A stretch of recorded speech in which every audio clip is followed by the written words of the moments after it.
ẹkún ló ń jẹ wa lórí àwọn ọmọ yìí. Ọ̀nà tí wọ́n bá gbà tí wọ́n fi ràn wá lọ́wọ́ táwọn ọmọ rẹ̀ jáde láàyè kí wọ́n ó ti ń pẹ́. Eléyìí ni bí bàbá wa Aláàfin Abímbọ́lá Akeem Owóadé báyìí náà ṣe rán àwọn olóyè wọn lọ sí ìlú Oríire local government Ẹ̀sìẹ̀lẹ̀ ní agbègbè Yáwọ́ta tí bàbá ṣe lọ bá wọn kẹ́dùn pẹ̀lú ìṣẹ̀lẹ̀ àwọn ajínigbé tán lọ kójà bá ibẹ̀ òǹdélé yìí. Ẹ jẹ́ ká gbọ́rọ̀ lẹ́nu àwọn olóyè náà báyìí. Ẹ sì mọ́ gbàgbé láti bá wa comment láti bá wa share. Ẹ ṣé. Ọ̀tọ̀ òsì tá a fẹ́ ṣe àmọ́ pẹ̀lú ọ̀nà ni wọ́n ní ká kí n ká dẹ̀ kí olórí ìlú yìí pẹ̀lú yóò ní tú. Gbogbo ẹni tí ó tú lè kò ní dágbègbè yìí. Ètò wa ṣẹlẹ̀ gbogbo ẹni tí wọ́n fara káásá kọ́lọ́n bá rọ́ mọ̀lẹ́bí wọn lójú. Kọ́lọ́n bá rọ́ wọn lójú. Wọ́n wá ń jẹ́ kó yé wa pé ká sọ fún yín pé pẹ̀lú àṣẹ Ọlọ́run àtàwọn tí wọ́n tẹ̀lé Yorùbá dó wípé kọ̀pẹ́kọ̀pẹ́ gbogbo ọmọ tó pọ̀ wálé. Wọ́n ní ká kí yín wọ́n ní ká kí yín o ká kí olóyè Ẹ̀sìẹ̀lẹ̀ ń bí ká dẹ̀ kí gbogbo àwọn ìgbìmọ̀ tí wọ́n jọ ń ṣèjọba pé ìbànújẹ́ ò ní wọ̀lú ìmọ̀ o. Wọ́n dẹ̀ ní ká jẹ́ kó yé yín pé ní kọ̀pẹ́kọ̀pẹ́ àwọn náà máa wá fíìsìtì yín tí kábíyèsí náà wá sí ẹ̀pẹ̀lẹ́ o.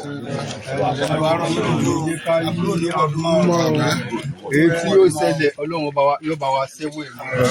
Àwọn ọmọ tí wọ́n kó Ọlọ́run ọba yóò ṣe wọ́n rí. Alálẹ̀ ìlú ilẹ̀ yìí yóò darí wọn wáyé. Ti kó wọn lọ.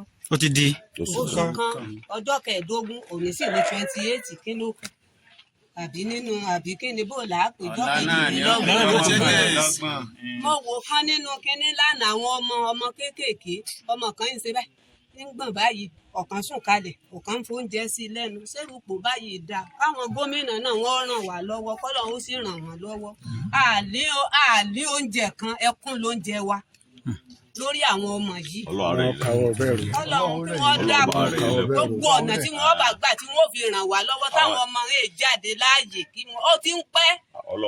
Yóò rẹ̀ wá lẹ́fọ̀ọ́. Òjò ń rọ̀ lánàá báyìí mò ń wọ ẹkún mu ni wípé òjò tún pa wọ́n báyìí kí wọ́n dákun o kí wọ́n dákun o kí wọ́n dákun o.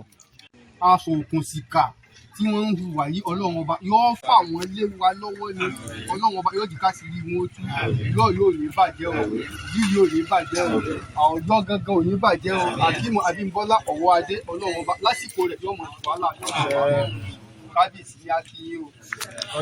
ṣé ẹnìkan ẹ dàkọ yín àti ibi tá a wà yìí. Orúkọ tèmi ni Raimi Tẹ́lí láti ìlú Yáwọ́ta. Yáwọ́ta la wà yìí. Ṣé ọ̀yá. A sì dúpẹ́ lọ́wọ́ bàbá náà pé wọ́n rántí wa ọ̀rá ìmọ̀ iye ọ̀pọ̀lọpọ̀ èèyàn àwọn míì tí ò tí ì débí. A dúpẹ́ lọ́wọ́ wọn o a dúpẹ́ lọ́wọ́ wọn lágbára Ọlọ́run ẹ̀mí wọn ó gùn ẹ̀mí wọn ó gùn ẹ̀mí wọn ó tún gùn ẹ bá wa kí wọn a dúpẹ́ o. Ṣé. Ẹ má gbà àdúgbò kankan ìfìlàní ni àwọn oúnṣẹ́ pé wọ́n fẹ́ wá roko wọ́n máa pé bóyá ẹni tẹ́ ẹ bá mọ̀ tẹ́ ẹ jọ ń gbé ni ẹjọ́ máa gbé ẹ má gbà àlejò kankan torí tinú èèyàn lè múra pò ń lọ Mọ́kà tó bá ti lówó lọ ọkọ̀ ọ̀nù jìnnà láti wọ̀ àbúrò ò ní ṣẹlẹ̀ mọ́ èyí tó ṣẹlẹ̀ Ọlọ́run ọba láàánú yóò bá wa rọ àwọn tí a ṣiṣẹ́ bí òun yóò tún àmọ́ sílẹ̀ ọmọ ò ní jó gbogbo wa o.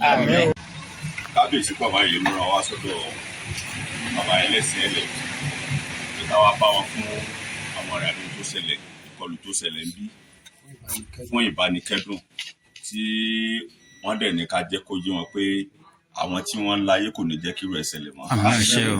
Inú wa dẹ̀dùn bá ṣe bá bàbá pé ẹkú imọ́ ní ẹkú àfọkànṣe bàbá yín wá pẹ̀lú yín o wọ́n dẹ̀ ní ilẹ̀ Yorùbá ọ̀gbọ́dọ̀ bàjẹ́ lákòókò àwọn kò sì ní bàjẹ́ wọ́n ní pé gbogbo àwọn tí wọ́n kó yẹn ní kọ̀pẹ́kọ̀pẹ́ Ọlọ́run máa dá wọn padà sílé àwọn tí wọ́n sì láyé wọ́n á mú àwọn tí wọ́n kó wọn yẹn ìlú yóò ní bàjẹ́ ìlú yóò ní tú bàbá yín bọ̀ akínyìn o ló fi ràn wá wá kábíyèsí bàbá yìí. Bàbá ẹ bá dárúkọ yín àti ibi tá a wà yìí. Orúkọ mi ni High Chief Alhaji Tajudeen Abioye Ẹlẹ́sìẹ̀lẹ̀ ní Oríire local government.